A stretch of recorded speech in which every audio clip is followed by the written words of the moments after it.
Hi viewers, welcome back to your very own YouTube channel, English Learning and Chit Chat. Hope you're doing well. Today I'm here with a very comprehensive video on adverbs. After watching this video, I hope you will be able to learn each and everything about adverbs. Definition, example sentences, all kinds of adverbs, forms of adverbs, and formation of adverbs, and at the same time the degrees of adverbs, and most importantly the placement or the position of adverbs in a sentence. Sentence में adverb को कहाँ place करना है, ये चीज़ foreign learners के लिए हमेशा ही problematic होती है. आज की वीडियो देखने के बाद इंशाल्लाह ये कन्फ्यूजन नहीं रहेगी, क्योंकि बहुत डिटेल के साथ आपको बताया गया है कि एडवर्ब को सेंटेंस में कहाँ प्लेस करना चाहिए. इसके साथ साथ आज की वीडियो की ख़ास बात ये है कि इसमें ये भी बताया गया है how to form an adverb. Adverb की फॉर्मेशन के बारे में भी डिटेल से बात हुई है, सो ये भी आपके लिए बहुत हेल्पफुल होगी. इससे पहले इसी सीरीज़ पे यानी पार्ट्स ऑफ स्पीच सीरीज़ पे 5 वीडियोस आप इस चैनल पे देख चुके हैं. अगर उन 5 वीडियोस में से कोई वीडियो आपसे मिस हुई हो तो उसका लिंक डिस्क्रिप्शन बॉक्स में मौजूद है. उन 5 वीडियोस में parts of speech and introduction, और इसके अलावा नाउन पे एक वीडियो थी, नाउन उसकी तमाम की तमाम काइंड्स पे, देन प्रोनाउन और उसकी काइंड्स पे, इसके बाद एडजेक्टिव्स और देन वर्ब्स. सो ये 5 की 5 वीडियोस बहुत कॉम्प्रिहेंसिव हैं और मुकम्मल पैकेज हैं अपने अपने टॉपिक पे. इसी तरह से आज की वीडियो में भी हम एडवर्ब के बारे में तमाम चीज़ें जानेंगे. So let's start our today's video from the definition of adverb. An adverb is a word that modifies or describes a verb, an adjective, or an other adverb, or even a whole sentence. An adverb is a part of speech that modifies a verb, an adjective, an other adverb, or even a whole sentence. It means adverb एक ऐसा part of speech है ये या एक ऐसा word है जो किसी वर्ब, एडजेक्टिव या किसी एक और एडवर्ब या फिर एक पूरे सेंटेंस के बारे में हमें मज़ीद बताता है. बिकॉज़ जब हम बात करते हैं मॉडिफाई की या डिस्क्राइब करने की, तो इसका मतलब ये होता है कि उस चीज़ के बारे में मज़ीद हमें इंफॉर्मेशन देना. यानी an adverb tales us more about a verb or an adjective or an adverb or even a whole sentence. It means adverb एक ऐसा part of speech है ये या एक ऐसा word है जो किसी verb, adjective या किसी एक और adverb या फिर एक पूरे sentence के बारे में हमें मज़ीद बताता है. और modifies का मतलब होता है to give more information. So an adverb is a word that gives us more information about a verb or an adjective or an other adverb or even a whole sentence. Let's see some examples to have a clear picture of the definition. जब कोई adverb किसी verb को describe करता है तो check करें. नगमा sings sweetly. इस example में नगमा सब्जेक्ट है, सिंग्स वर्ब है और स्वीटली एक एडवर्ब है. किस तरह से? क्योंकि स्वीटली सिंग्स को डिस्क्राइब करता है. नगमा सिंग्स, हाउ नगमा सिंग्स, तो नगमा कैसे गाती है, तो उस गाने के बारे में बताया गया है स्वीटली के ज़रिए. सो सिंग्स इज़ अ वर्ब और इस वर्ब के बारे में मज़ीद हमें बताता है वर्ड स्वीटली, यानी किस तरह से वो गाती है, स्वीटली. इसी तरह से जब कोई एडवर्ब किसी एडजेक्टिव को डिस्क्राइब करता है तो उसकी एग्जांपल देखते हैं. It is a very sweet song.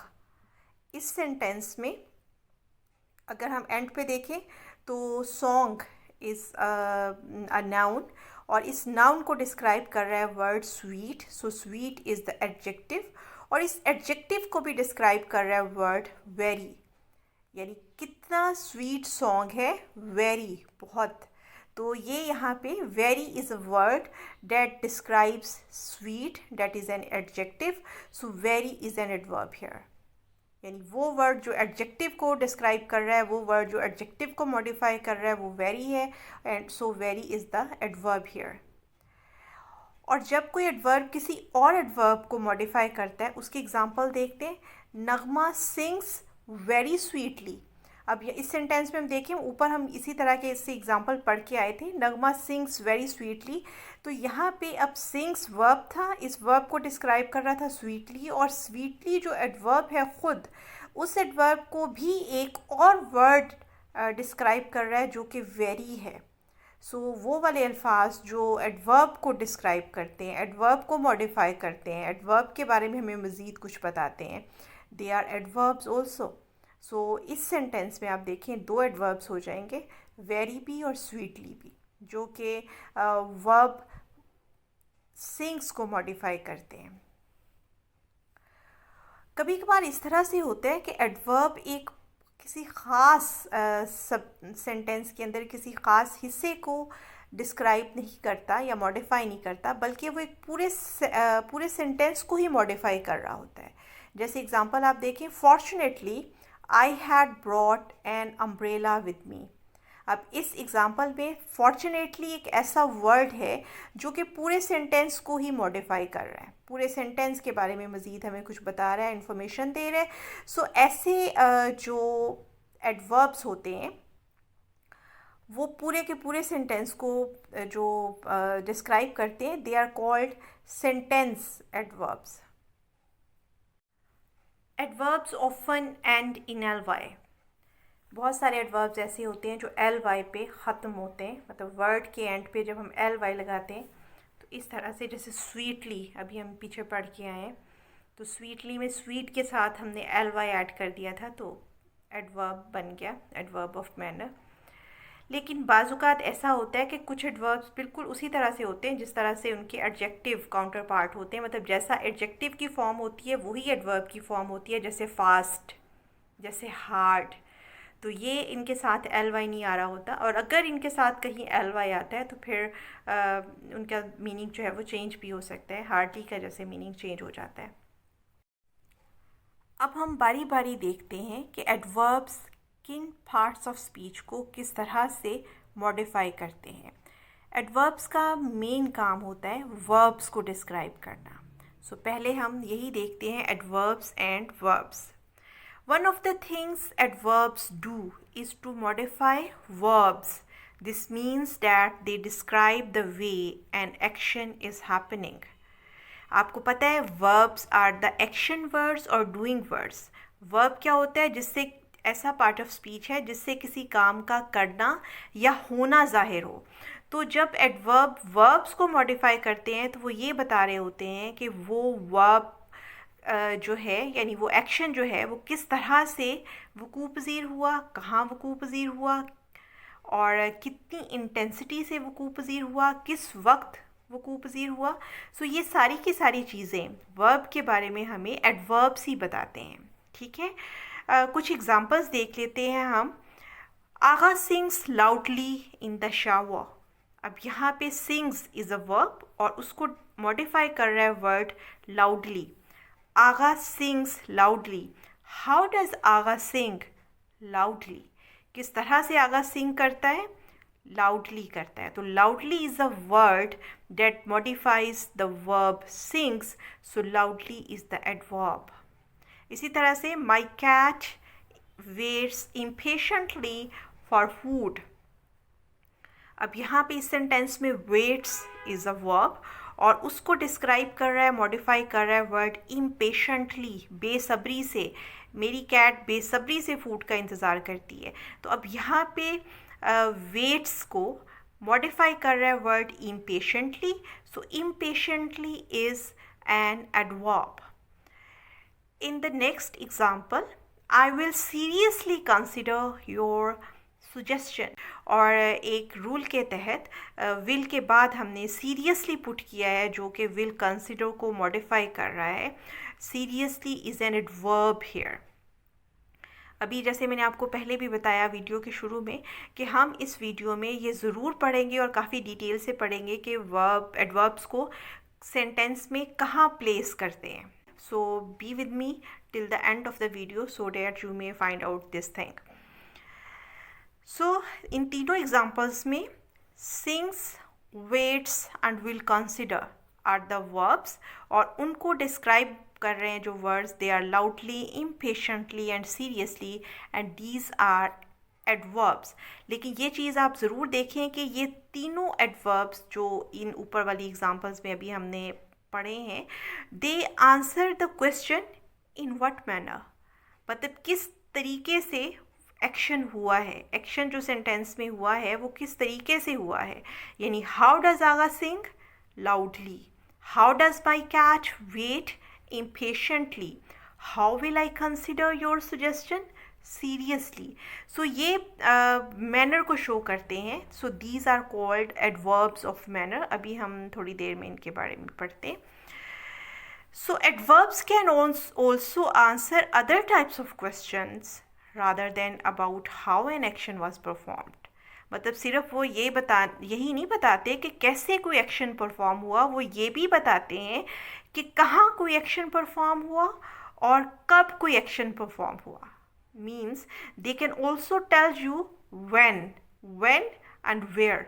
यानी when और where को भी आंसर कर सकते हैं एडवर्ब्स जो हैं। वो सिर्फ how को ही आंसर नहीं करते कि किस तरह से कोई एक्शन परफॉर्म हुआ, क्योंकि हम बात ही वर्ब की कर रहे हैं इस वक्त। और वर्ब क्या होता है? Verb is the action done.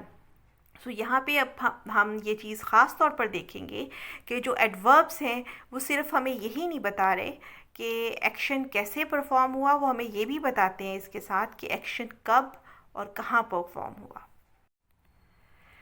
अब हम देखते हैं कि एडवर्ब्स एडजेक्टिव को किस तरह से मॉडिफाई करते हैं। अभी हमने देखा है कि एडवर्ब वर्ब्स को कैसे मॉडिफाई करते हैं, और अब देखते हैं एडवर्ब्स एडजेक्टिव को किस तरह से मॉडिफाई करते हैं। Often the purpose of the adverb is to add a degree of intensity to the adjective. तो एग्जाम्पल्स आपको इस चीज़ को काफ़ी क्लियर करके दिखाएंगी। The girl is quite pretty.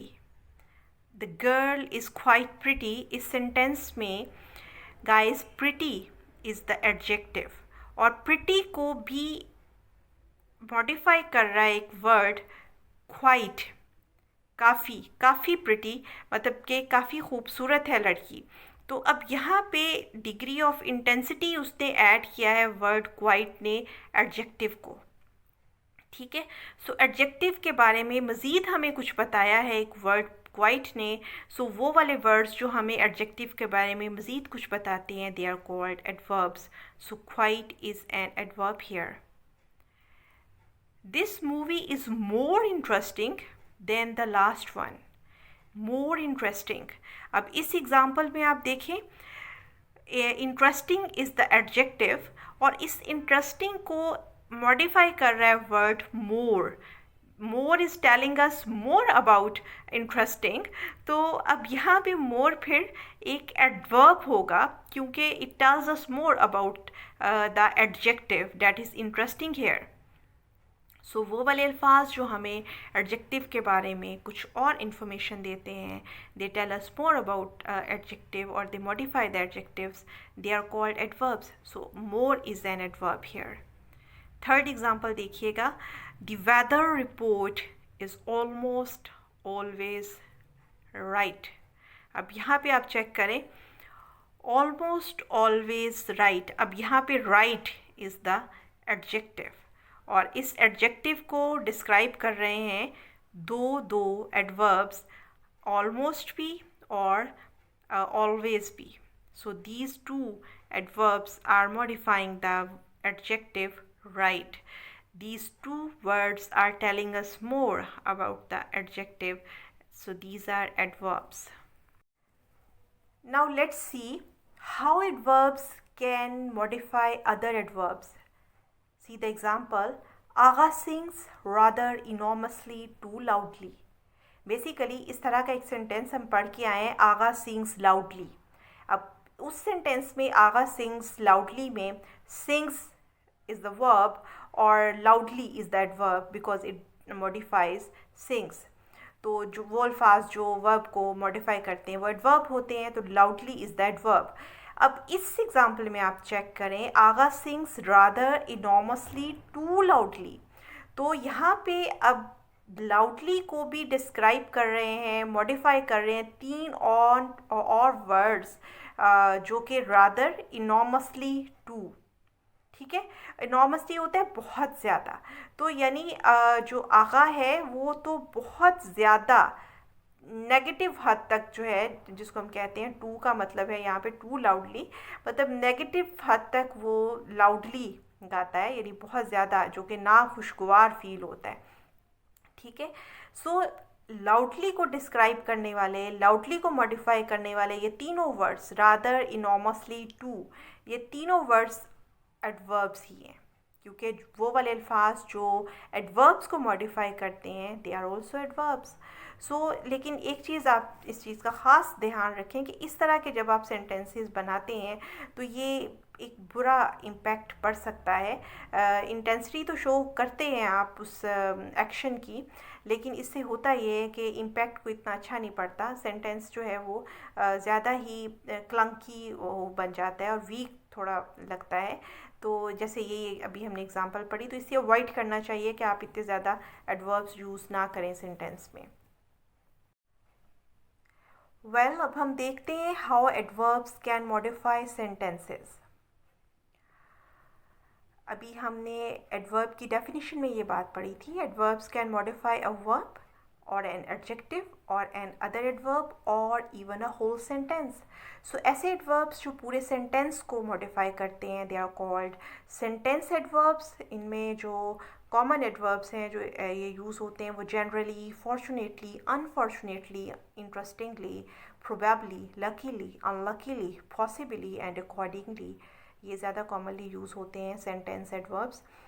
Actually होता ये है कि ये वाले जो सेंटेंस एडवर्ब्स होते हैं ये सेंटेंस के अंदर किसी पर्टिकुलर थिंग को मॉडिफाई नहीं करते, बल्कि ये सेंटेंस की जो पूरी एक फीलिंग है, जो पूरी एक इंफॉर्मेशन है सेंटेंस के अंदर दी गई, उस सब के सब को मॉडिफाई करते हैं। मतलब they describe a general feeling about all of the information in a sentence. कुछ एग्जांपल्स देखते हैं, उससे और भी बात क्लियर हो जाएगी। लकीली ही स्केप्ड अनहर्ट, खुशकिस्मती से उसको कोई चोट नहीं आई, बच गया वो। Evidently the figures are incorrect, evidently साफ तौर पर ये चीज़ जाहिर है कि जो फिगर्स हैं वो इनकरेक्ट हैं। Possibly it is as you say, बहुत मुमकिन है ऐसे ही हो जैसे आप कह रहे हैं। सो अब तक हमने एडवर्ब की डेफिनेशन और उसकी डेफिनेशन का जो एक पूरे से एनालिसिस है वो देखा है एग्जांपल्स के साथ। अब हम देखेंगे एडवर्ब्स की काइंड्स को। The first kind of adverbs is adverbs of time. Adverbs of time indicate time of the action in the sentence. They answer the question, when is the action performed? Adverbs of time actually sentence में action का जो time होता है उसको जाहिर करते हैं, मतलब वो किस क्वेश्चन को आंसर करते हैं, when is the action perform, कब एक्शन परफॉर्म हुआ, ठीक है, वक्त के बारे में ये बात हुई है। तो जो commonly used adverbs of time हैं उनमें daily, late, ago, already, yesterday, now, before, Sunday, Monday, 10 AM, 12 PM, ये एडवर्ब्स हैं, एडवर्ब्स ऑफ टाइम। इसी तरह से जैसे डेज़ ऑफ वीक सारे के सारे इसमें आ सकते हैं, ईयर इसमें आ सकते हैं, क्योंकि वो भी टाइम को मेंशन करते हैं। एग्जांपल्स इसका हम इसकी देखते हैं। Performed, I went to school a little late yesterday. So a little late yesterday, ये सारे का सारा टाइम को जाहिर कर रहा है कि आई वेंट टू स्कूल, मैं कब स्कूल गया, अ लिटिल लेट यस्टरडे, थोड़ा यस्टरडे में थोड़ा लेट स्कूल गया, ठीक हो गया। द एंड सून केम, कब एंड आ गया, ये मूवी का हो सकता है, ड्रामा का हो सकता है, स्टोरी का हो सकता है। द एंड सून केम, तो ये कब एंड आया, कब एंड हुआ, सून, जल्द ही। So soon is the word that tells us about the time of the action. So soon is the adverb. Third example देखिए, he comes here daily. वो यहाँ रोज़ आता है। वो यहाँ कब आता है, कब को आंसर करने के लिए अगर हम इसको आंसर करें when does he come here, तो यहाँ पे he comes here daily, वो रोज़ यहाँ आता है। तो daily is adverb of is an adverb of time. Well, see the next type of adverbs, that is adverbs of frequency. Frequency means how often, कितनी बार, कितनी दफ़ा, ठीक है. सो फ्रीक्वेंसी को आंसर करने के लिए, फ्रीक्वेंसी के बारे में बताने के लिए जो एडवर्ब्स होते हैं उनको हम एडवर्ब ऑफ फ्रीक्वेंसी बोलते हैं. Adverbs of frequency show frequency of the action in the sentence. They answer the question how frequently या फिर how often is the action performed. कितनी बार, कितनी दफ़ा एक्शन परफॉर्म हुआ है, इसको आंसर करने के लिए जो एडवर्ब्स हम यूज़ करते हैं they are called adverbs of frequency. उनमें always, often, frequently, occasionally, once, seldom, twice, again are the commonly used adverbs of frequency. कुछ एग्जांपल्स देखते हैं. ही स्मोक्स ओकेजनली, कभी कभार. ओकेजनली होते हैं कभी कभार, यानी कितना, हाउ ऑफन, कितना frequent, how frequently he smokes. तो यहाँ पे ही स्मोक्स ओकेजनली, कभी कभार वो तंबाकू नोशी करता है. ही सेल्डम कम्स हियर, वो कभी कभार ही यहाँ आता है. सेल्डम मीन्स भी ये होता है कि कभी कभी, ठीक है. सो उसकी फ्रीक्वेंसी को और उसकी ये शो करने के लिए कि how often he comes here, तो इस चीज़ को शो करने के लिए, इसका आंसर करने के लिए हमने सेल्डम का वर्ड लगाया. तो seldom is the adverb of frequency here. I always try to do my best, हमेशा मैं अपना बेहतरीन देने की कोशिश करता हूँ. तो यहाँ पे ऑलवेज़ जो कि हमेशगी को ज़ाहिर करता है, और ये भी एक्चुअली आंसर करता है how often I try to do my best. तो फिर यहाँ पे आएगा I always try to do my best. Let's see the next kind of adverbs, that is adverbs of place or direction, and they answer the question where, कहाँ, किस जगह, किधर. Adverbs of place or adverbs of direction indicate place or direction of the action in the sentence. They answer the question where is the action performed. वो हमें ये बताते हैं कि कहाँ पे एक्शन परफॉर्म हुआ, किस जगह, किधर, किस सिमत को, यानी डायरेक्शन भी वो बताते हैं और जगह भी वो बताते हैं. ये एडवर्ब्स ऑफ प्लेस या फिर एडवर्ब्स ऑफ डायरेक्शन भी हम इन्हें कहते हैं. कुछ commonly used adverbs of place और एडवर्ब्स ऑफ डायरेक्शन जो हैं उनको देखते हैं. Cross, over, under, in, out, through, backward, there, around, here, sideways, upstairs, in the park, in the field, on the roof. ये सब के सब एडवर्ब्स ऑफ प्लेस या फिर एडवर्ब्स ऑफ डायरेक्शन हैं. कुछ एग्जांपल्स देख लेते हैं. कम इन, अब यहाँ पे इन इज़ द एडवर्ब क्योंकि ये कम को डिस्क्राइब कर रहा है, मॉडिफाई कर रहा है. और ये एडवर्ब भी फिर कौन सा है, एडवर्ब ऑफ डायरेक्शन, इन, अंदर की तरफ. कम इन, अंदर आइए, ठीक हो गया. ही लुक्ड अप, अप जो है डिस्क्राइब कर रहा है लुक्ड को, so it's an adverb and adverb of direction. Stand here, adverbs of place. He plays in the field, adverbs of place. Ali is going to school, adverb of place. So in examples में in, up, here, in the field and to school are the adverbs of place or direction. So next kind of adverbs is adverbs of manner. They answer the question how, कैसे, in what way, in which manner कोई action perform हुआ, ये हमें दिखाते हैं adverbs of manner. Adverbs that express the manner, the approach, the process of the action in the sentence are called adverbs of manner. They answer the question how is the action performed. अब adverbs of manner जो है इनमें आप देखें beautifully, equally, neatly, thankfully, carefully, quickly, resentfully, earnestly, nicely, tirelessly, ये सब के सब एडवर्ब्स ऑफ मैनर हैं. और थोड़ा सा आप ये याद रखिएगा कि ज़्यादातर एडवर्ब्स ऑफ मैनर जो हैं वो एल वाई पे एंड होते हैं. सब नहीं, लेकिन ज़्यादा adverbs of manner end in L Y. Let's see some examples. Mani is walking slowly. How is Mani walking slowly. हमें पता है कि adverbs of manner answer the question how is the action performed. तो वो हाउ को आंसर करेंगे adverbs of manner. He is running fast. The child slept soundly. Our army fought bravely. She worked hard. अब इन examples में slowly, fast, soundly, bravely, hard, ये सब के सब एडवर्ब्स वर्ब्स को मॉडिफाई कर रहे हैं और साथ ही ये बता रहे हैं कि how the action is performed, किस तरह से वो अमल या वर्ब जो है वो परफॉर्म हुआ है. तो चूँकि किस तरह को ये आंसर कर रहे हैं, so they are called adverbs of manner. Next kind of adverbs is adverbs of degree. How much?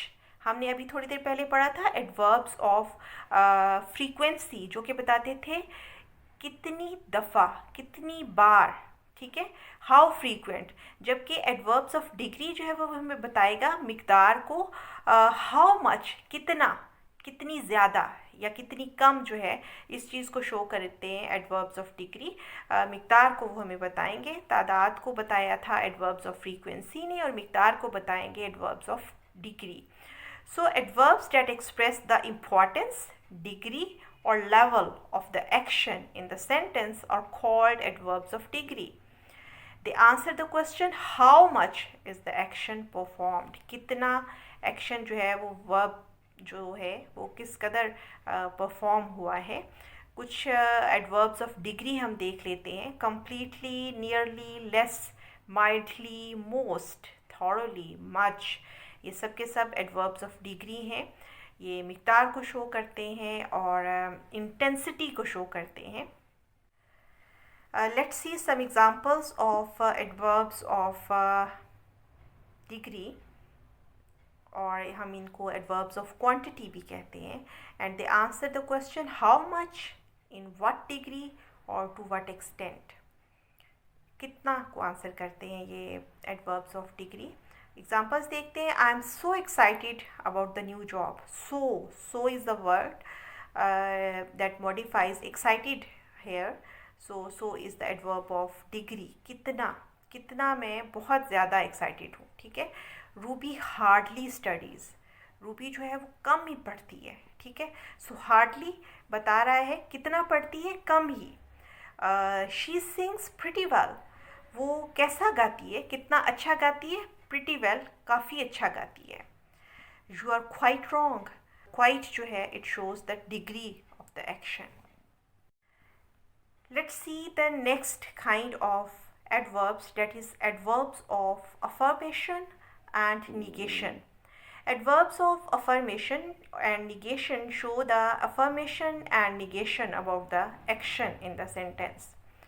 Actually affirmation किसी चीज़ का होना उसको उसके बारे में बताता है और निगेशन ना होने के बारे में बताता है. जैसे हम यूँ कह लें कि किसी चीज़ की सर्टेनिटी और अनसर्टेनिटी के बारे में जब बात करनी हो तो फिर ये एडवर्ब्स यूज़ होते हैं. इनमें कुछ ख़ास यूज़ होने वाले जो एडवर्ब्स हैं या उनमें हैं सर्टेनली, श्योरली या फिर नॉट. निगेशन को शो करने के लिए नॉट जो है वो यूज़ होता है. ये एडवर्ब ऑफ निगेशन है. एग्जाम्पल्स देख लेते हैं. I do not know him. यहाँ पे नॉट जो है this is the adverb of negation. Surely he is mistaken. This is the adverb of affirmation. And इसी तरह से ही सर्टनली विजिटेड हर. तो यहाँ पे भी सर्टनली जो है वो यकीनन किसी चीज़ के होने को जाहिर करता है. तो ये एडवर्ब ऑफ अफर्मेशन है. Let's see the next kind of adverbs, that is adverbs of reason. These adverbs tell us the reason or the purpose behind the happening of a particular action. किसी action के वकूफ़ पज़ीर होने के पीछे कौन सा reason है, कौन सी वजह है, कौन सा सबब है, क्या मकसद है, इसके बारे में हमें बताते हैं adverbs of reason. They answer the question why question जो है उसको आंसर करते हैं. Why is the action performed? क्यों हुआ ऐसा. तो इस चीज़ को आंसर करते हैं एडवर्ब्स ऑफ रीज़न, जिसमें thus, therefore, hence, as a result, consequently, ये commonly used adverbs of reason हैं. Let's see the examples of adverbs of reason. He was late, hence was not allowed to attend the assembly. वो late था इसलिए उसको assembly attend करने की इजाज़त नहीं दी गई. तो यहाँ पे हैंस जो है वो रीज़न को, वाई को आंसर कर रहा है। क्यों उसको असेंबली अटेंड करने की इजाज़त नहीं दी गई? Because he was late. तो यहाँ पे चूँकि रीज़न की बात हुई है, सबब बयान किया गया है कि किस वजह से उसको असेंबली अटेंड नहीं करने दी गई, तो ये हैंस जो है it's the adverb of reason. So I was hungry, so I ate pizza. मुझे भूख लगी थी, मैं भूखा था इसलिए मैंने पिज़्ज़ा खाया। तो अब यहाँ पे भी आप देखें कि रीज़न है क्यों आपने पिज़्ज़ा खाया, बिकॉज यू आर हंगरी। ठीक है। So since it is hot, चूँकि आज धूप है, गर्मी है, आई एम गेटिंग अनकम्फर्टेबल, तो मुझे अच्छा महसूस नहीं हो रहा, ना खुशगवारियत महसूस हो रही है। तो यहाँ पे भी रीज़न को बताया गया है। तो इन तीनों एग्जांपल्स में hence, so and since are the adverbs of reason. हम यहाँ पे एक चीज़, अहम चीज़ जो मैं आपको बताती चलूँ, वो ये कि कुछ एडवर्ब्स होते हैं जो बिलोंग करते हैं एक से ज़्यादा क्लास से भी। जैसे मैं ये कहूँ शी सिंग्स डिलाइटफुली, अब यहाँ पे है adverb of manner. How does she सिंग, कैसे वो गाना गाती है? डिलाइटफुली। लेकिन अगर मैं ये कहूँ the weather is delightfully cool, अब यहाँ पे देखें डिलाइटफुली कूल, ये कूल जो एडजेक्टिव है उसके बारे में बता रहा है, और ये उसकी कूल होने की डिग्री को बता रहा है, उसकी क्वांटिटी को बता रहा है कि कितना कूल है, डिलाइटफुली कूल है। तो ये एडवर्ब ऑफ डिग्री है यहाँ पे डिलाइटफुली। सो हालांकि वर्ड एक ही है डिलाइटफुली, लेकिन ऊपर वाली एग्जांपल में it is used as an adverb of manner, और नीचे वाली एग्जांपल में it is used as an adverb of degree.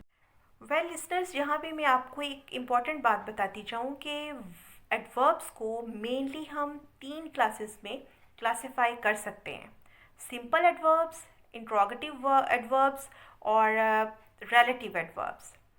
तो अब तक हमने जो एडवर्ब्स की काइंड्स पढ़ी हैं, या जब तक जितने हम एडवर्ब्स पढ़ के आए हैं, दे आर सिंपल एडवर्ब्स, जिनमें एडवर्ब ऑफ टाइम है, एडवर्ब ऑफ फ्रीक्वेंसी है, एडवर्ब ऑफ प्लेस है, adverb of manner and adverb of degree, और इसके साथ साथ adverb of affirmation and negation, and साथ ही adverbs of reason.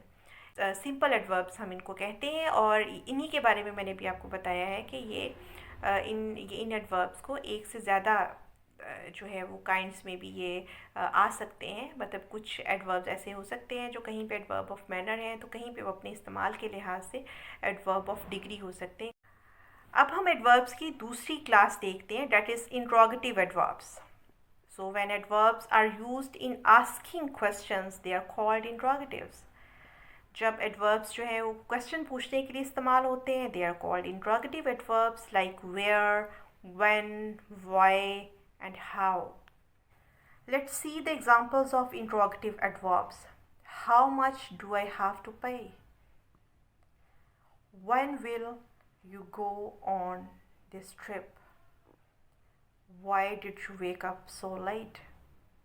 So in examples में how much, when and why are the interrogative adverbs. Simple adverbs, interrogative adverbs के बाद हम देखते हैं third category of adverbs, that is relative adverbs. Relative adverbs relate और refer to N antecedent. अब what is an antecedent? It is something that has gone before. मतलब ये कि सेंटेंस में जिस चीज़ का पहले जिक्र हो चुका है, दैट इज़ कॉल्ड एंटीसीडेंट. अब ये एंटीसीडेंट सेंटेंस में क्लियरली स्टेटेड भी हो सकता है और ये अंडरस्टूड भी हो सकता है. अब रिलेटिव एडवर्ब्स जो होते हैं वो सेंटेंस के दो पोर्शन को आपस में ज्वाइन भी करते हैं.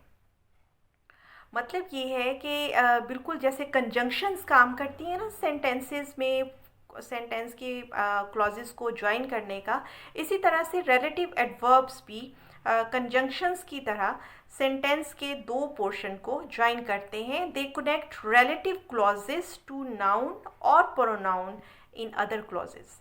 यानी नाउन और प्रोनाउन जो कि एंटीसीडेंट हो सकते हैं, उनके साथ वो कनेक्ट करते हैं रिलेटिव क्लॉजेस को, या जो एडजेक्टिव क्लॉजेस भी जिनको हम कह सकते हैं, because these clauses tell us more about the noun or pronoun और वो चीज़ें जो नाउन और प्रोनाउन के बारे में हमें मज़ीद बताती हैं, they are called adjectives. It means relative adverbs दो काम करते हैं, एक तो अपना काम यानी जो एडवर्ब का काम है, और एडवर्ब का काम क्या है, टू मॉडिफाई अ वर्ब और एन एडजेक्टिव। और दूसरा वो काम क्या करते हैं relative adverbs, they connect two portion of a sentence, means they connect the relative clauses to the noun और the pronouns in other clauses. A relative adverb is used to start a description for a noun. और noun को जो चीज़ describe करती है that is called adjective. जो relative clauses होंगी जो कि नाउन को डिस्क्राइब कर रही होंगी, they are called the adjective clauses. और रिलेटिव एडवर्ब्स कौन से हो सकते हैं, वेयर, व्हेन एंड व्हाई। कुछ एग्जांपल्स देख लेते हैं। Show me the house where he was murdered. Show me the house where he was murdered. Where कहाँ पे, ठीक है। अब अगर आप इस एग्जांपल में देखते हैं, एडवर्ब वेयर जो है वो मॉडिफाई वर्ब को भी कर रहा है, और वर्ब कौन सा है, was murdered। कहाँ वो मर्डर हुआ, यानी कहाँ को भी ये मॉडिफाई कर रहा है, उसको भी रिप्लाई कर रहा है, प्लेस को भी। और एट द सेम टाइम ये वेयर जो है ये रिलेट कर रहा है और रिफ़र बैक कर रहा है एंटीसीडेंट की तरफ, जो कि हाउस है इस सेंटेंस में, ठीक है। So that is why it is called relative adverb. मतलब ये है एक एडवर्ब जो कि दोनों काम एट द सेम टाइम पे कर रहा है, जो ये वर्ब को भी मॉडिफाई कर रहा है और इसके साथ साथ ये कनेक्ट भी कर रहा है दो क्लॉजेस को, और अपने पीछे जो एंटीसीडेंट है हाउस उसकी तरफ इशारा भी कर रहा है। So this is the work of relative adverb. This is the reason why I left. This is the house where I grew up. Do you remember the time when we visited the Niagara Falls? इन सारी की सारी examples में why, where and when दोनों काम कर रहे हैं, वो क्लॉजेस को भी कनेक्ट कर रहे हैं, और इसके साथ साथ वो जो एंटीसीडेंट मौजूद है सेंटेंस के अंदर, रीज़न है पहले में, दूसरे में हाउस है, तीसरे में टाइम है, वो उनकी तरफ इशारा भी कर रहे हैं। They are referring back to the antecedent of the sentence. Now we move forwards to a new topic related to adverbs, that is forms of adverbs. Some adverbs are the same in form as the corresponding adjectives. That is, some words are used sometimes as adjectives and sometimes as adverbs. मतलब कहने का ये है कि कुछ adverbs बिल्कुल अपनी form में, अपनी बनावट में, अपनी साख्त में, अपनी शक्ल में adjective जैसे ही होते हैं। जैसे एग्जाम्पल में आप देखिए, this is a hard sum. Hard sum, sum is a noun, उसको डिस्क्राइब कर रहा है वर्ड, मॉडिफाई कर रहा है word hard, that is an adjective. और इसी तरह से अगर हम एक एडवर्ब देखें, the he works hard all the day, और इस एग्जांपल में वर्क्स इज़ अ वर्ब जिसको मॉडिफाई कर रहा है वर्ड हार्ड। सो वो वाले वर्ड्स जो वर्ब को मॉडिफाई करते हैं, दे आर कॉल्ड एडवर्ब्स। सो इस सेंटेंस में हार्ड इज़ एन एडवर्ब। अब आप दोनों सेंटेंसेस में ऊपर और नीचे देखेंगे कि हार्ड और hard are the same in form, इनकी फॉर्म एक ही है, लेकिन जब ये अपने फंक्शन के लिहाज से, अपने वर्क के लिहाज से सेंटेंस के अंदर इनकी ये डिफरेंटली वर्क करते हैं। पहले सेंटेंस में हार्ड जो है वो एज एन एडजेक्टिव यूज़ हुआ है, जबकि दूसरे सेंटेंस में हार्ड जो है वो एज एन एडवर्ब यूज़ हुआ है। इसी तरह से हम एक और एग्जांपल देख लेते हैं। He is an early riser. Riser is a noun, और इस नाउन को डिस्क्राइब कर रहा है, मॉडिफाई कर रहा है word early. So early is an adjective.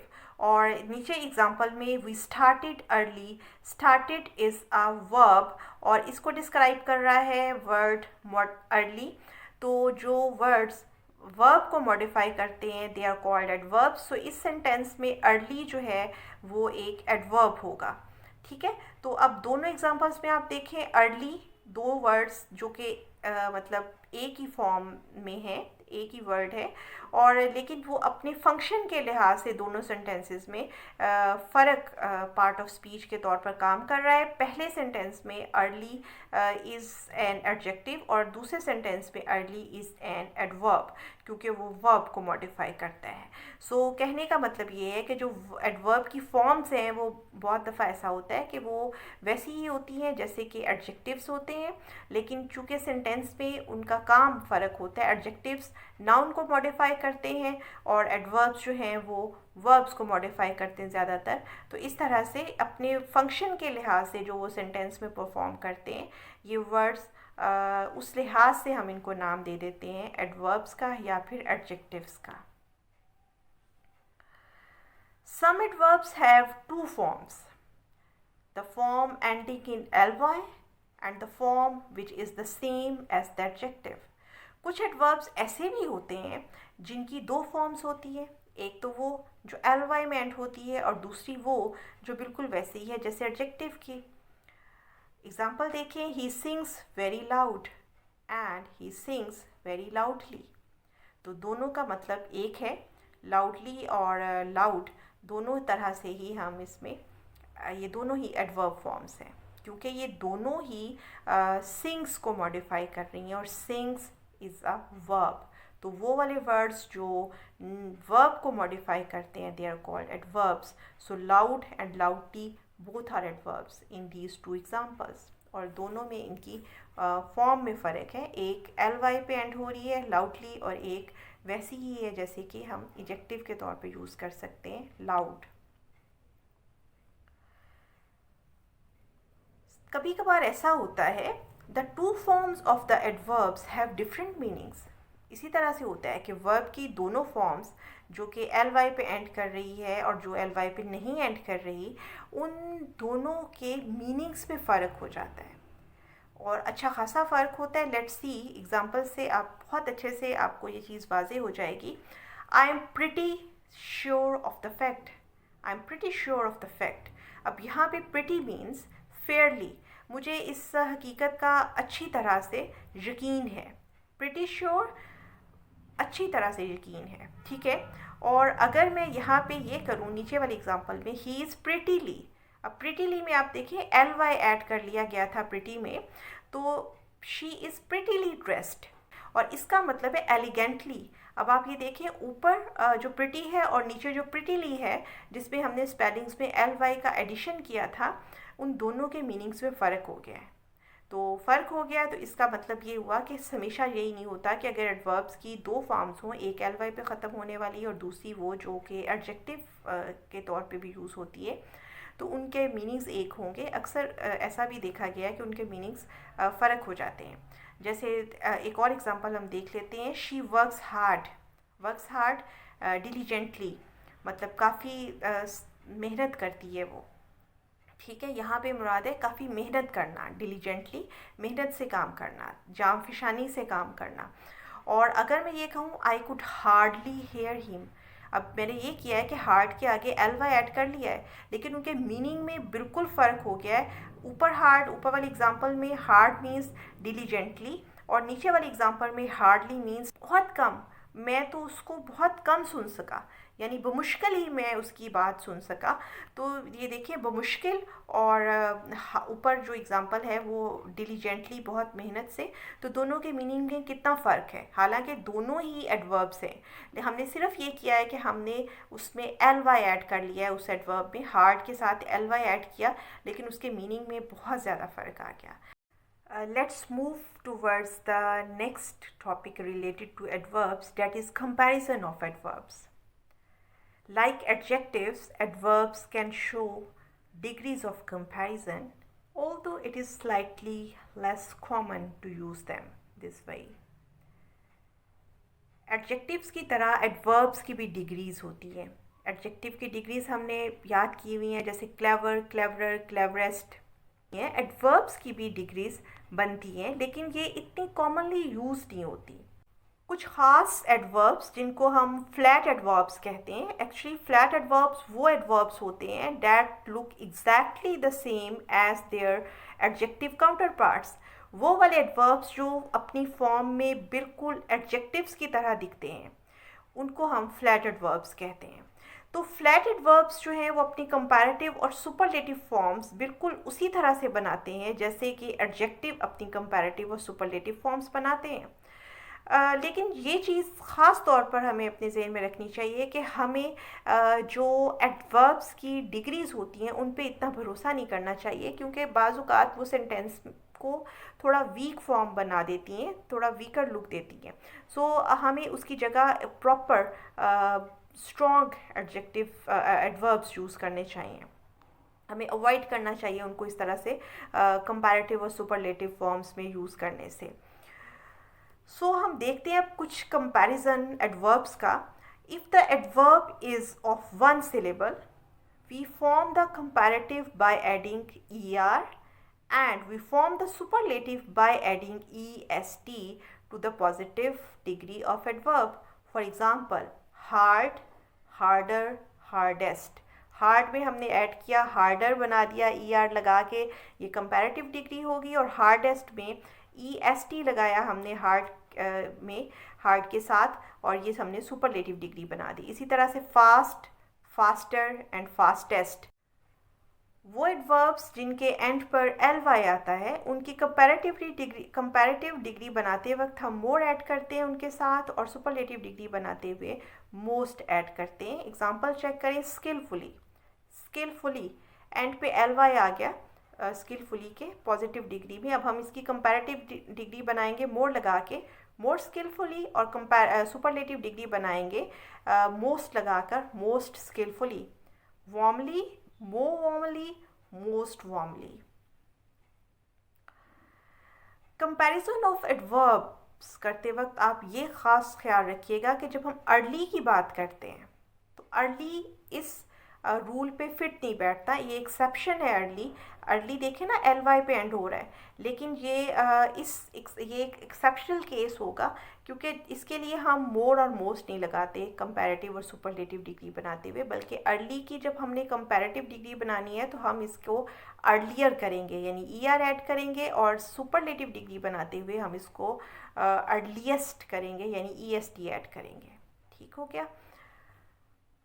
Only adverbs of manner, degree and time show comparison. Keep this in mind कि adverbs of manner, degree और time जो है, adverb of time जो है, यही ज़्यादातर degrees show कर सकते हैं। इन्हीं की हम comparative और superlative degrees बना सकते हैं। बहुत सारे ऐसे adverbs हैं जिनकी हम degrees नहीं बना सकते हैं, जिनको compare नहीं किया जा सकता, जैसे now, then, where, once, etc. Some of the adverbs form their comparative and superlative degrees irregularly. बिल्कुल जैसे कुछ एडजेक्टिव्स जो हैं वो किसी रूल के तहत नहीं बल्कि इरेगुलरली अपनी डिग्रीज़ बनाते हैं। इसी तरह से कुछ एडवर्ब्स हैं जो कि इरेगुलरली डिग्रीज़ बनाते हैं। For example, well, better, best, much, more, most, little, less, least. इसकी पॉजिटिव डिग्री, कंपैरेटिव और सुपरलेटिव डिग्रीज देखें, तीनों फ़र्क हैं। Well, let's move towards the next topic related to adverbs that is very important, and that is the formation of adverbs. How to form an adverb. एक adverb को कैसे कैसे बना सकते हैं उसके कुछ तरीके हम देखते हैं अभी। Adverbs of manner are mostly formed from the adjectives by adding ly. Adjective को जब हम ly के साथ यूज़ करते हैं तो हम एडवर्ब की फॉर्म उसको दे लेते हैं। वाइज एडजेक्टिव है, उसको इसके साथ हमने ly लगाया तो वाइजली हो गया और ये एडवर्ब हो गया। क्लेवर इज़ एन एडजेक्टिव, इसको हमने बना लिया क्लेवरली, क्विक, क्विकली। एग्जांपल्स देख लेते हैं। Akbar was a wise king, king noun था, उसको मॉडिफाई किया वर्ड वाइज ने, so wise is the adjective. इस एग्जांपल में wise as an adjective use हुआ है। जबकि दूसरी एग्जांपल देखें, he ruled wisely for many years. Ruled is a verb और उसको मॉडिफाई कर रहा है वर्ड वाइजली, सो वो वर्ड जो वर्ब को मॉडिफाई करते हैं they are adverbs, so wisely is an adverb. So इस एग्जांपल में वाइजली एडवर्ब है। ऊपर वाली एग्जांपल में वाइज एडजेक्टिव था क्योंकि वो नाउन को मॉडिफाई करता था। इस एग्जांपल में वाइजली एडवर्ब है क्योंकि वो रूल्ड को यानी एक वर्ब को मॉडिफाई करता है। फॉर्मेशन ऑफ एडवर्ब्स में एक नेक्स्ट रूल हम देखते हैं। Some adverbs are compounds of on. On, और जब हम इसकी वीकेंड फॉर्म बनाते हैं तो हम इसको ए बना लेते हैं। इसको वीकेंड फॉर्म बनाकर ए में ढाल लिया जाता है। So some adverbs are compounds of on and a noun. For example a foot मतलब on foot, asleep on sleep, a board and a head। ये भी एक रूल है फॉर्मेशन ऑफ एडवर्ब्स का। इसी तरह से एक और रूल पढ़ते हैं फॉर्मेशन ऑफ एडवर्ब्स पे, that is some adverbs are compounds of some preposition and a noun. Preposition और नाउन मिलते हैं और एडवर्ब बना देते हैं। जैसे today, to is the preposition और day is the noun today. tomorrow and overboard। अब इन तीनों एग्जांपल्स में आप देखें हमारे पास यहाँ पे एडवर्ब्स जो हैं वो प्रपोजिशन और नाउन को के कंपाउंड के तौर पर सामने आए हैं। अब हम नेक्स्ट रूल देखते हैं फॉर्मेशन ऑफ एडवर्ब्स का। Two adverbs sometimes go together joined by the conjunction and. बाज़ औक़ात इस तरह से भी एडवर्ब बनता है कि दो एडवर्ब्स एंड के साथ जुड़ते हैं और वो एक एडवर्ब बना देते हैं। जैसे अगेन एंड अगेन जिसका मतलब है रिपीटेडली, फार एंड नियर जिसका मतलब है in all directions, of and on means not regularly कभी कभार, father want him again and again. Well हम अब आगे बढ़ते हैं एक बहुत इम्पॉर्टेंट टॉपिक की तरफ, एडवर्ब से related topic, that is the position और the placement of adverbs. Adverb को सेंटेंस के अंदर हम कहाँ प्लेस करें, ये एक बड़ा कंफ्यूजिंग सी सिचुएशन होती है। तो इसके लिए सबसे अहम चीज़ ये है कि हमें ये देखना होता है कि एडवर्ब किस चीज़ को मॉडिफाई कर रहा होता है। ये चीज़ बहुत इम्पॉर्टेंट होती है एडवर्ब को प्लेस करने के लिए कि क्या वो किसी एडजेक्टिव को मॉडिफाई कर रहा है, वर्ब को मॉडिफाई कर रहा है, किसी और एडवर्ब को मॉडिफाई कर रहा है, या फिर होल सेंटेंस को मॉडिफाई कर रहा है। ठीक है, तो इस तरह से हमें सेंटेंस में एडवर्ब की प्लेस को मुतय्यन करने के लिए ये देखना होता है कि वो किस पार्ट ऑफ स्पीच को या किस हिस्से को सेंटेंस में मॉडिफाई कर रहा है। So place adverbs as close as possible to the words they are supposed to modify. उनको उन वर्ड्स के करीब तीन रखें जिनको वो मॉडिफाई करते हैं। ठीक है, पहला तो ये रूल है, आपने जब एडवर्ब्स को प्लेस करना है सेंटेंस में तो उसको उस चीज़ के साथ उस वर्ड के करीब तरीन रखें जिसको वो मॉडिफाई कर रहा है। Putting the adverbs in the wrong spot can produce an awkward sentence, हमें पता है, and can completely change the meaning. तो इस चीज़ को अवॉइड करने के लिए हमें एडवर्ब को उसकी राइट प्लेस पे रखना होगा। Adverbs of manner which answer the question how, for example well, fast, quickly, neatly, carefully, ये जो एडवर्ब्स ऑफ मैनर है ना, जो आंसर करते हैं इस क्वेश्चन को how an action is performed, they are generally placed after the verb और after the object if there is one.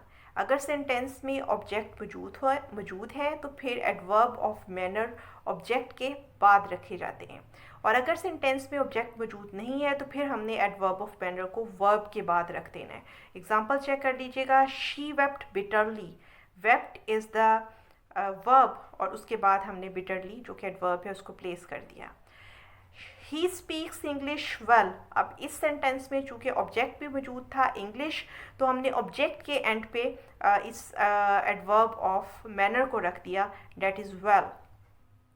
और थर्ड एग्जांपल देखें, Noman does his work carefully, इस एग्जांपल में भी his work is the object, so object के and पे हम लगाएंगे एडवर्ब को, that is carefully, so Noman does his work carefully.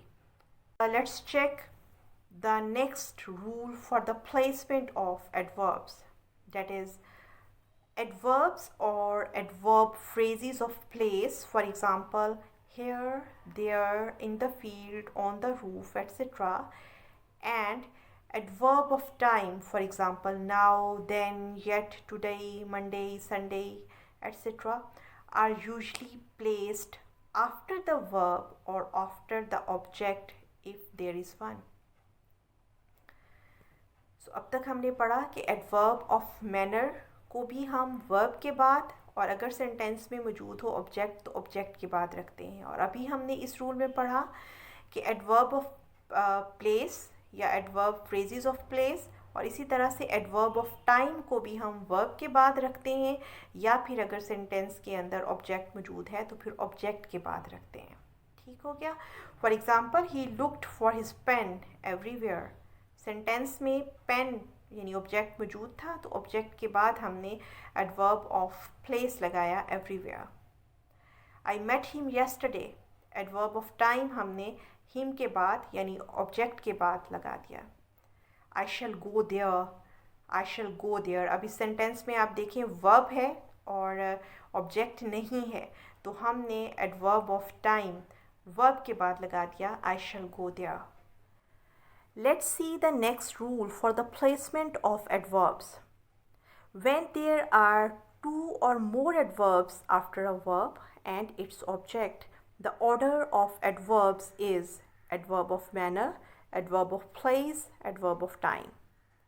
जब सेंटेंस में दो या दो से ज़्यादा एडवर्ब्स मौजूद हों तो हमने उन्हें सेंटेंस के वर्ब के बाद या अगर सेंटेंस में ऑब्जेक्ट मौजूद है तो उसके ऑब्जेक्ट के बाद एक तरतीब से रखना होता है। और वो तरतीब क्या है कि पहले हमने एडवर्ब ऑफ मैनर यूज़ करना है, फिर हमने एडवर्ब ऑफ प्लेस रखना है और फिर एडवर्ब ऑफ टाइम रखना है। Check the example. She delivered her lecture effectively in the class yesterday. इस एग्ज़ाम्पल में इफ़ेक्टिवली एडवर्ब ऑफ मैनर है, उसको हमने पहले प्लेस किया, फिर उसके बाद in the class adverb of place है, उसको हमने एडवर्ब ऑफ मैनर के बाद लगाया और फिर येस्टरडे लगाया जो कि एडवर्ब ऑफ टाइम है। यानी हमने इस ऑर्डर को मद्देनज़र रखा है adverb of manner, adverb of place, adverb of time. यानी अगर सेंटेंस में दो से ज़्यादा एडवर्ब्स मौजूद हैं तो उनको सेंटेंस में वर्ब के बाद या ऑब्जेक्ट के बाद रखते हुए हमने उनकी तरतीब का ख़ास ख्याल रखना है। पहले एडवर्ब ऑफ मैनर, फिर एडवर्ब ऑफ प्लेस और फिर adverb of time. Let's see the next rule. Adverbs of frequency which answer the question how often, for example, always, never, often, rarely, usually, generally, etc.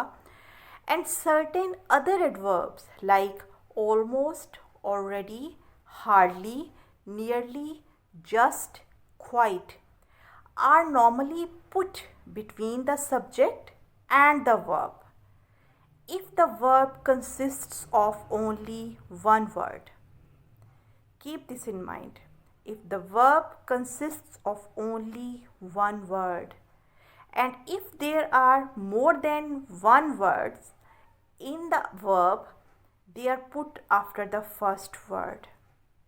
So मुझे आपको ये बताना है इस rule में कि एडवर्ब ऑफ फ्रीक्वेंसी जो कि आंसर करते हैं क्वेश्चन हाउ ऑफन को, for example always, never, often, rarely, usually, generally etcetera, और इसके साथ साथ कुछ और एडवर्ब्स भी हैं जो कि almost, already, hardly, nearly, just, quite, ये एडवर्ब्स जो हैं इनको जब आपने प्लेस करना है सेंटेंस में तो अगर तो सेंटेंस का वर्ब एक ही वर्ड पर मुश्तमिल है तो फिर आपने इन एडवर्ब्स को सब्जेक्ट और उस वर्ब के दरमियान में प्लेस करना है। ठीक है।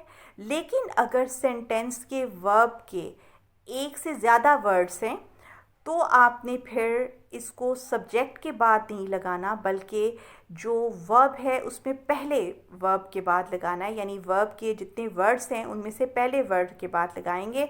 हम इसकी एग्ज़ाम्पल देखते हैं ताकि आपको ये चीज़ क्लियर हो। एग्ज़ाम्पल देखिएगा ज़रा।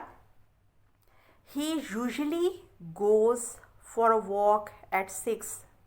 He usually goes for a walk at 6. अब इस एग्ज़ाम्पल में देखें आप लोग, goes वर्ब जो है वो एक ही वर्ड पर मुश्तमिल है, उसके साथ और कोई वर्ब नहीं बनाता। So he is the subject, goes is the verb. तो यूजली को हमने सब्जेक्ट और वर्ब के दरमियान में प्लेस करना है। He usually goes for a walk at 6। Second example ज़रा देखें। वहाँ पे आप देखें कि जो वर्ब है उसके दो हिस्से हैं। हैव सीन, हैव एक हेल्पिंग वर्ब था और वो मेन वर्ब सीन के साथ मिला है और उसने टेंस बनाया है। I have seen a tiger, अब हमने एक्चुअली इस सेंटेंस में पुट करना है नेवर। तो अब हम इस नेवर को पुट करेंगे, जो दो वर्ड्स मिलकर वर्ब बना रहे हैं उनमें से पहले वर्ड के बाद। ओके, यानी आई have never seen a tiger, यानी हमने एडवर्ब को सब्जेक्ट और वर्ब के सेंटर में नहीं लगाया, बल्कि हमने एडवर्ब को सब्जेक्ट और वर्ब के पहले वर्ड के बाद लगाया है जो कि हैव है। और उस वर्ब का जो दूसरा वर्ड है डेट इज़ सीन, उसको हमने नेवर के बाद लगाया है। I have never seen a tiger. Next example देखें। Maria has just arrived. इस एग्जाम्पल में भी वर्ब दो वर्ड्स पर मुश्तमिल है, हैज़ अराइव्ड। तो हमने एडवर्ब को वर्ब के पहले वर्ड के बाद लगाया है, हैज़ के बाद। Maria has just arrived. Let's move forward towards the next rule for the placement or position of adverbs. If the verb is am, are, is, was, then these adverbs are placed after the verb.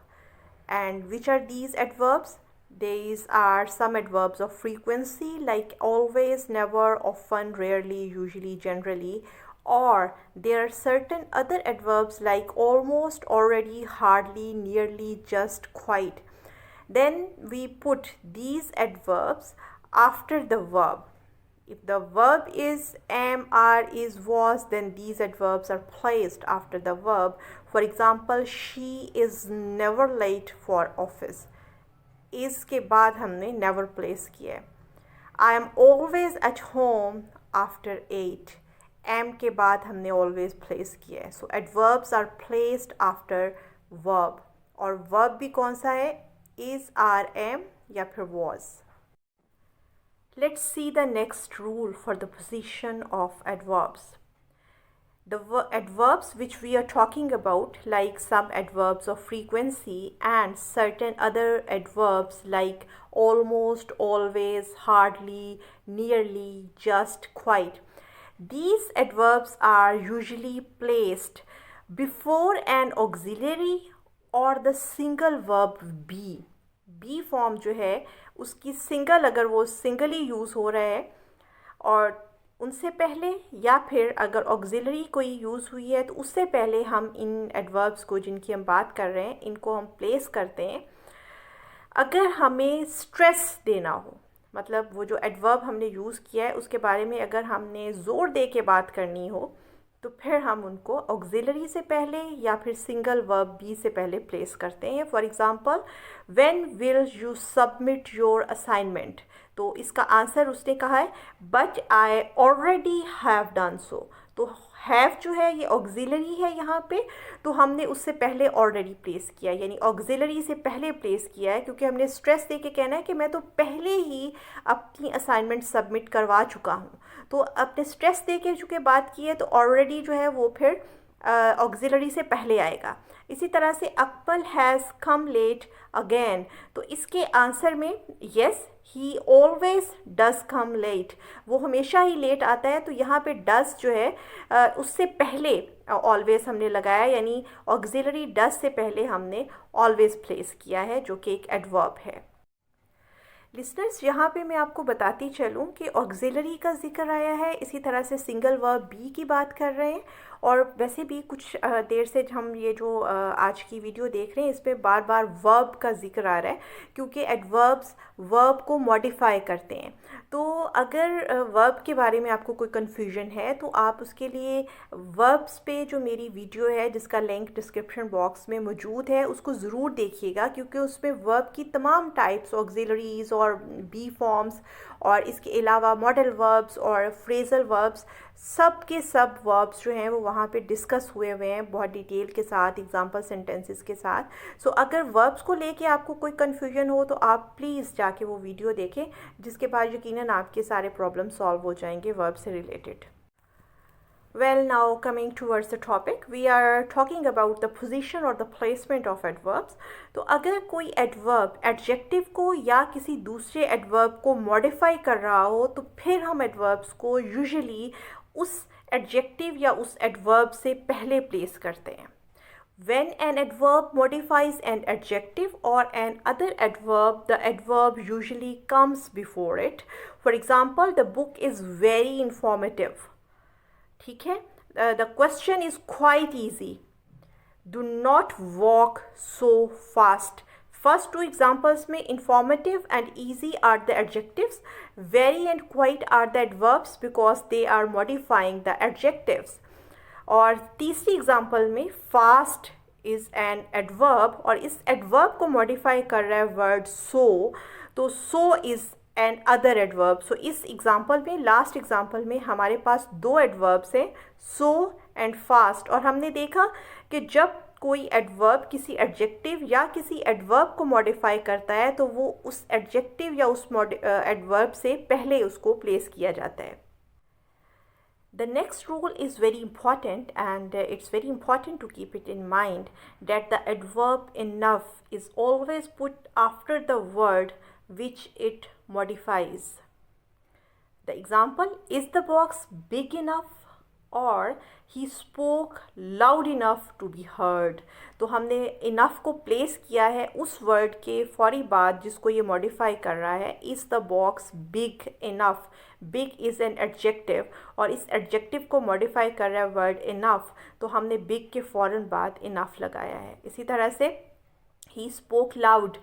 loud जो है it is an adverb here और इस adverb को एक और adverb enough modify कर रहा है, तो हमने adverb के फौरी बाद enough लगाया है क्योंकि अभी हमने पढ़ा ये रूल है कि enough को हम उस वर्ड के फौरी बाद लगाते हैं जिसको ये मॉडिफाई करता है. he spoke loud enough to be heard. In the same way, the next rule is also very important and that is how to use only. We can use only as an adverb in different positions depending on its focus. If the subject is the focus, we put only in front position like only Jamil knows where the files are kept. Only Jamil knows where the files are kept.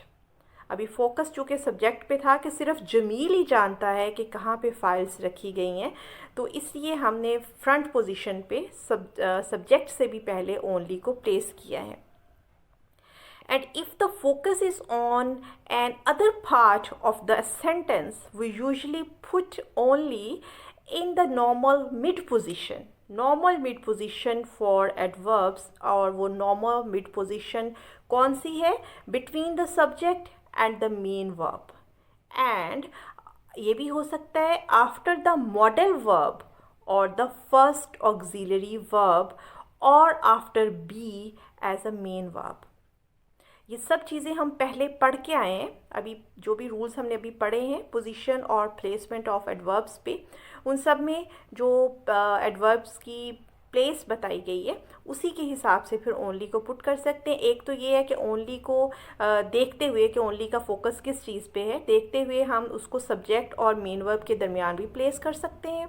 इसके अलावा only को हम modal verb के बाद भी place कर सकते हैं. इसके अलावा ओनली को हम फर्स्ट ऑक्सिलरी वर्ब के बाद भी प्लेस कर सकते हैं, या फिर हम उसको बी जब एज अ मेन वर्ब यानी इज़ आर एम के तौर पे वो यूज़ हो रहा होता है तो उसके बाद भी हम यूज़ कर सकते हैं.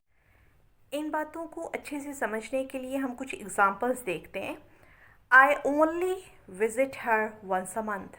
अब यहाँ पे सिर्फ इस चीज़ पे स्ट्रेस है कि मैं तो उसे सिर्फ एक दफ़ा मंथ में विज़िट करता हूँ, तो यहाँ पे स्ट्रेस के हिसाब से हम ओनली को सब्जेक्ट और मेन वर्ब के दरमियान प्लेस करेंगे. आई only visit, I is a subject, visit is a main verb, तो उन दोनों के बीच में हमने ओनली को प्लेस किया. नेक्स्ट सेंटेंस में देखें, she has only slept 3 hours. वो तो सिर्फ 3 घंटे सोई है, तो यहाँ पे जो स्ट्रेस है वो 3 आवर्स सोने पे है.